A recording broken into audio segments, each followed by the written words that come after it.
নমস্কার, আমি ডলি বসু। একটি কবিতা আপনাদের শোনাচ্ছি। কবিতাটির নাম চেতনার আলো। সূক্ষ্মতর স্নায়ু থেকে সৃষ্টি প্রবাহ, গভীর থেকে গহন গভীরে পৌঁছলেই সব সুন্দর হয় অনন্ত ঈশ্বর।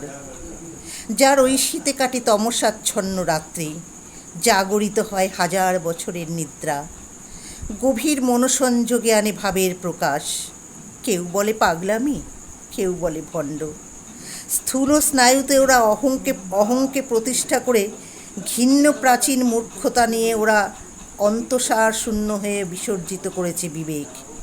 মনের গভীরে ছিল না ওদের শান্ত স্নিগ্ধতা, ঠাঁই পায়নি বেদ বেদান্তের পূর্ণ সত্তা। হয়তো হতাশা ভরা বিধ্বস্ত জীবন যন্ত্রণার গাঢ় কুয়াশায় ছিল আবৃত। দু চোখে তাই প্রবাহমান অশ্রু নদী। দিশাহীন স্রোতে ভাসা জীবন খোঁজে হয়তো এক টুকরো আলোর প্রশান্তি।